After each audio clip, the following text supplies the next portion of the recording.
Here's the grid then for race 2. Jerry Taylor on pole with Gary Lawrence. Row 2, Gary Duckman and Ed Hayes. Third row, Jonathan Greensmith with Richard Avery. On row 4, Mark McKenzie and Graham Hurd. Row 5, Adam Croft and Gary Goodwin, and then David Skellington and John Cleland. Nick Hull is the last of the full race boxers after his retirement in race 1. The production's led by Jason Flegg from Michael Goodacre and Mark Marshall on row 2.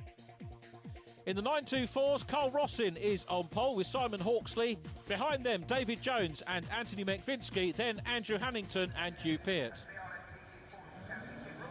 Lights out, what a start by Richard Avery and also Gary Lawrence. Second position's Jerry Taylor. Avery's looking at the outside line at the moment, side by side with Gary Duckman. He's got in front of Duckman. Greensmith is there as well. They're through paddock. We got the two production boxers off. Michael Goodacre and Mark Marshall battling with each other are off at the bottom of Paddock Hill Bend at Halewoods. And I'm guessing that's going to mean a safety car because we've got two cars in the gravel. Jonathan Greensmith up ahead of Ed Hayes. Jonathan needs to maintain that. There is the damaged car of Michael Goodacre. And that means that we're only going to have now one Class B car, and it's going to be by default another win for Jason Flegg. Shame for Marshall because he was the driver who set the fastest lap in Class B. Shame for Goodacre too, of course, as Gary Lawrence leads across the line from Richard Avery. What a first lap by those two. Jonathan Greensmith was looking to make the pass there, and I think being greeted by the full course caution, the waved yellows, and good acknowledgement there from Greensmith of the situation on track. You can see where the cars have gone through the gravel and wound up near to the barrier, but for safety's sake the rescue crew will get down there and pull the two cars to safety so that we don't have anything else happening. Now, just to recount what happens in the championship, I was talking in race number 1 about the ballast that gets added to the cars, and if you win a race you get 40 kilograms added. If you're second it's 30, third place 20, and fourth place, as you probably worked out, 10 kilograms. If you're first in one race and then take third in the next one, then you reduce the ballast to 20 for the subsequent race. That's how it works, 40 being the maximum that a car will carry. What a great first lap though from these two, Gary Lawrence and Richard Avery, out front ahead of Jerry Taylor. Jerry with a bit of work to do if he wants to make it another double and emulate what he did at Zolder. So the car's getting an early break. There's Adam Croft in the black and blue car being followed by Gary Goodwin in 46, the Gerrard's Cross racer, and then following them Jason Flegg, who is the lone Class B car now.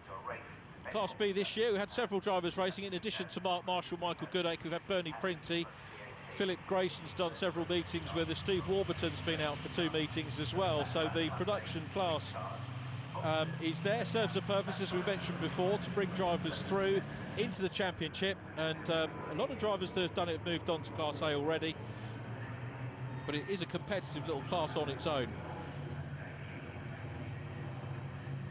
Carl Rossin still leading the 924s after lap 1. We've got Nizar El Chamal there in the purple car. It wasn't shown on the grid, Nizar. Back of the grid, Paul Bravo, the 39-year-old Londoner, in his black and green 924. Paul, who I don't think we saw in race, we didn't see him in race number 1. As the safety car continues to tour here around the Brands Hatch Indy circuit. We've got one more event left on the calendar for the Toyo Tyres Porsche Championship. That's on the 18th and 19th of October at Donington Park, a triple header to wind up the championship, and I don't think we're going to see any of the tables settled today. So if you can make it, join us at Donington Park in October for the finale, when the 2014 Toyo Tyres Porsche Championship crowns will be decided. So Gary Lawrence it is, the driver sitting in 4th place in the championship coming into this round. 35 points down on Ed Hayes and Richard Avery, the driver that he currently leads in this race. Jonathan Greensmith looking to add to his score.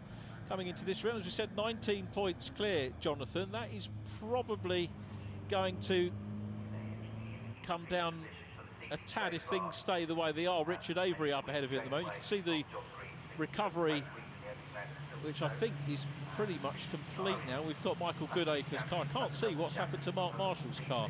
Possibly hidden by the barrier and out of harm's way. Graham Hurd there in the 99 car, having a relatively quiet meeting thus far. He's got Nick Hull behind him. Nick's made up a couple of places. The red, white and blue Union Jack livery car has overtaken Gary Goodwin and Adam Croft off of his starting position at the back after winding up in the gravel at race 1. Pretty sure Nick's first DNF of the season, so it's always nice to go through the season without a non-finish, and there aren't too many drivers that get the chance to do that. In fact, looking through, I don't think we've had any drivers who have completed all the races who haven't had a DNF as we go racing again. And it's Gary Lawrence who leads, Richard Avery second, then Jerry Taylor, followed by Gary Duckman. Into Druids for the first time on the restart. Ed Hayes down behind. Jonathan Greensmith takes a slightly wider line. Those cars already breaking free of Mark McKenzie in the 69 car. So a long Cooper straight, and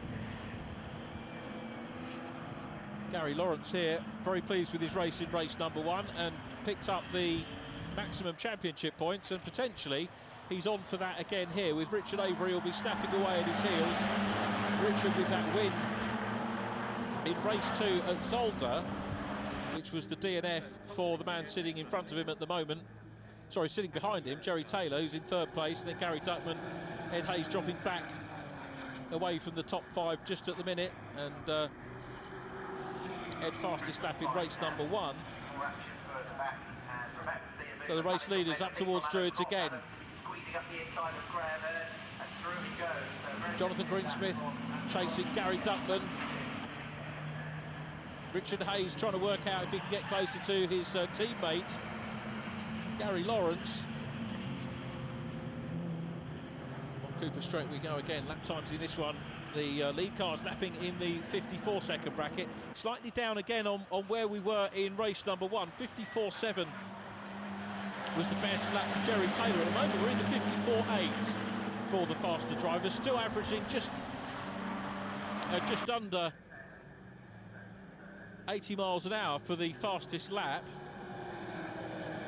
So across the line we go again. Gary Duckman getting closer to Jerry Taylor in 3rd place. 4th position is Jonathan Greensmith. 4th position race-wise in terms of championship points. 5th on the road at the moment though, and trying to close in on Gary Duckman. Down behind him, Ed Hayes. Down Graham Hill into Graham Hill Bend. The race leader will be looking in his mirrors, and you'll see the number 6 car right behind him. So Richard Avery, a driver who's only had 1 DNF so far, and I mentioned was the top total point scoring driver, coming into the round on 288 points, but on drop scores goes down to 250, and of course that's the disadvantage. If you score well and head the table, and suddenly when the drop scores kick in, you get hammered because the scores that you have to drop are very good ones. That's the case that's happened with Richard Avery, who comes under pressure from Jerry Taylor, who looked to the outside. That was a classic Brands Hatch pass by Taylor, made it look like he was going to the outside, and then dived down the inside at Paddock Hill Bend. Jerry Taylor using a lot of experience here from sports car racing over the years to take 2nd position. Richard Avery down to 3rd. Nice clean manoeuvre, all good fair racing. So our race 1 winner up to 2nd place, and has he got the pace now to hunt down Gary Lawrence? Richard Avery is 3rd, followed by Gary Duckman. Andrew Hannington in the 55 car, he's running a lot better. There is David Skellington, one of the new drivers. Carl Rossin, the lead 924 driver. Now if Carl can get ahead of David, that will give him a little bit more breathing space over the chasing 924s. Not that he needs it at the moment. Look at the gap that is there back at the moment to the 2nd place 924. Rossin's going to have a look though. We'll see whether David can hold him off. comes through clearways. David goes wide. Cole Rossin nips up the inside, and as you can see from the cross on the back of the car, David, a brand newcomer to racing, so wonderful to welcome him to racing. I hope he's enjoying it. Richard Avery still in third place. Gary Duckman piling him under pressure. These guys, of course, have never raced together before, so a bit of a learning opportunity here for both men. Duckman thinks about looking down the inside. Gary Lawrence out front, breaking away with second place man Jerry Taylor. Pretty much a pair dicing for third place, Gary Duckman and Richard Avery. Then a gap back to Jonathan Greensmith and Ed Hayes. Those two with a bit of breathing space between each other as the race leader crosses the line once again. Gary Lawrence out front. Second position is Jerry Taylor, looking for his second win of the weekend. And closing up as they go down through paddock.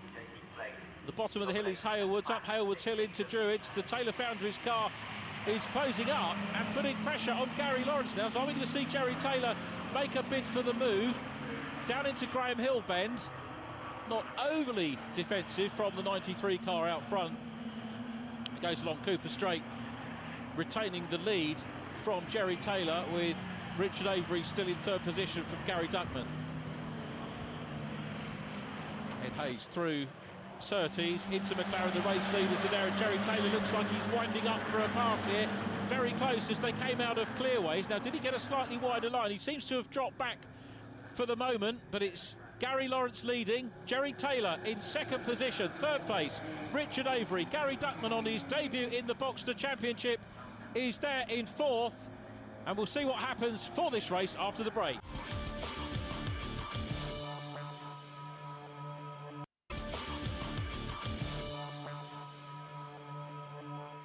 Welcome back to Brands Hatch, round 16 of the Toyo Tyres BRSCC Porsche Championship for 2014.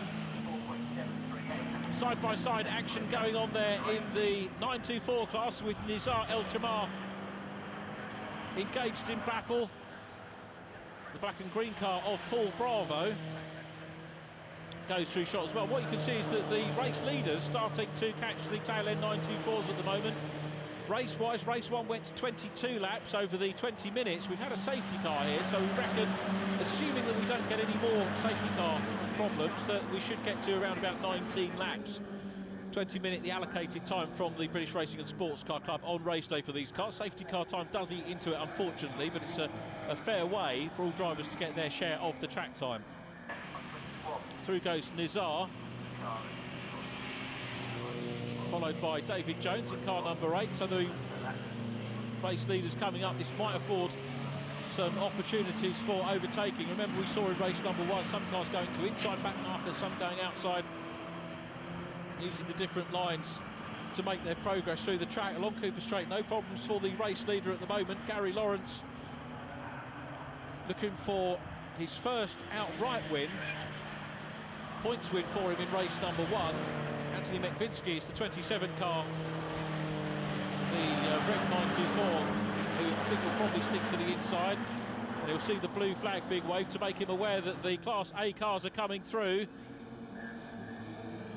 Paul Bravo looks to the outside. We've got exactly the same happened as in race number 1. Gary Lawrence went to the outside and Jerry Taylor went to the inside line and has gone through side by side. In fact, it's done it. Jerry Taylor's through into lead position and passes Gary Lawrence. I can't directly say that that was the fault of the back marker, but the fact that the back markers were there afforded Taylor the opportunity to go on the inside and take the lead. What an opportunistic piece of driving that was by Jerry Taylor. So Gary Lawrence second. He's now got Richard Avery in his mirrors again. Gary Duckman's there. They go past Nazir El Chamar and safely past. Also, there's David Jones in the red car with the black bonnet, who must be wondering which part of the track to get to. Difficult when you get into the S's of Surtees and McLaren, because drivers say, yeah, get over to one side, but of course when you go and park the other part of the S's, the second part of the S's, you're then on the wrong side for the other drivers. And look at this side by side. Gary Duckman past Richard Avery, gets a very good run along the Brabham Straight, but not enough to go in front. But is he going to? No, he's not going to get through on the exit of paddock. Andrew Hannington gets a flash of the lights from the race leader Jerry Taylor, who goes through. So Taylor's through. Gary Lawrence is going to go through too as they come down Graham Hill into the bend, Richard Avery on the outside, switches back to the inside. Now remember, Andrew Hannington, certainly no slouch in the 924s because he was running in third, but off goes, that's Nick Hull into the gravel again. Now was Nick involved in anything before that caused the problem? That is such a shame. Nick Hull, who had no DNFs until this meeting, is leaving Brands Hatch with 2. He's going to be absolutely furious about the meeting he's had this weekend. Such a shame. And Nick will have to regroup for Rockingham to defend that 6th position in the championship, sorry, 5th position in the championship, and see whether he can close up on Gary Lawrence. I suggest that's not going to be an easy task with Gary in the top point scoring position at the moment, 2nd on the road in blue. But there is Jerry Taylor, race leader. You can see the yellow flags are just where Nick Hull's machine is emitting some steam. Richard Avery still there at the moment in that 3rd position. Where's Gary Duckman? Couple of legs down. Jonathan Greensmith is there as well. Ed Hayes having a quiet race at the moment in 6th position. He has got the fastest lap of the race though, Ed Hayes. Once again, 54.704, so about half a tenth down on the lap times in race number 1. But Ed Hayes knows he's got the race pace, but just consistently can't seem to keep up with Jonathan Greensmith, the championship leader, who, finishing where he is at the moment, will retain the championship lead, and he'll go on to 311 points. Richard Avery will be around about 15, 16 points behind, I think, maybe a little bit more based on where they are at the moment, but he's still got Gary Duckman behind him, Jonathan Greensmith. Ed Hayes should retain 3rd place in the championship ahead of Gary Lawrence, because he's got a little margin coming into this meeting. So Jonathan Greensmith trying to size up Gary Duckman in front of him. Greensmith, who came through the Mazda championship and was very successful there, and he's made a very good move into this one. Nizar is passed by the 2nd and 3rd place cars, so he's down the tail end of the 924s at the moment. Front running driver in the 924 championship, 4th in the standings on 199 points. Carl Rossin still out front. There's Simon Hawksley in 2nd position, so those two have resumed their battle that they had in race number 1. Andrew Hannington is once again in 3rd, but a little way adrift of these. Remember, it was a 3-car train in the 924s for much of race number 1, but we've still got a keen battle between Rossin and Hawksley, who are both 1st and 2nd in the championship. Hawksley, the championship leader, Rossin 2nd, 280 points, playing 211 coming into the round, but Rossin will have edged that back a little bit. Onto the Bradford straight again goes Gary Duckman, but Jerry Taylor is out front and crosses the line to go onto his last lap here on the Indy circuit at Brands Hatch. The 16th of 19 races for the 2014 championship. But look at the battle on the 924. Simon Hawksley looks up the inside. There is David Skellington, who moves to the outside line. Jerry Taylor's going to try and pass him. Jerry should do so on the turn into Graham Hill bend, which he does. Taylor has now got to try and deal with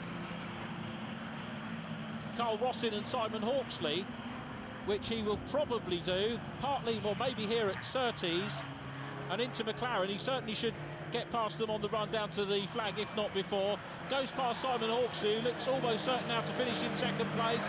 David Skellington about to be passed by the championship leader, Jonathan Greensmith. Ed Hayes is behind him, but here's the race leader, Jerry Taylor. Laps Carl Rossin, who's going to win the 924s, and our 2 winners were together, Taylor and Rossin. Let's not also forget Jason Flegg, who has won the B class as well, but nice to see 2 class winners in shot together. Carl Rossin makes it a double, as does Jerry Taylor in the black and green Taylor Foundries Motorsport car.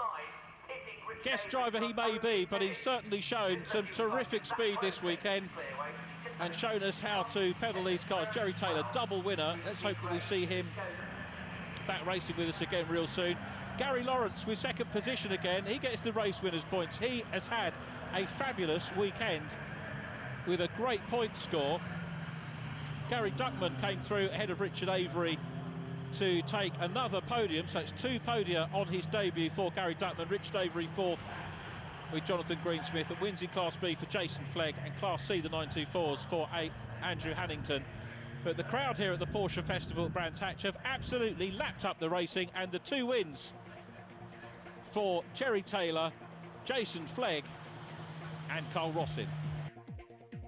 Confirmation of the result. Jerry Taylor takes the win. It's a double for him. Gary Lawrence in second. And what about that finish between Gary Duckman and Richard Avery? On the line, Gary Duckman takes 3rd place. Richard Avery just shaded out to 4th. Jonathan Greensmith 5th, and Ed Hayes in 6th place, but also gets the fastest lap.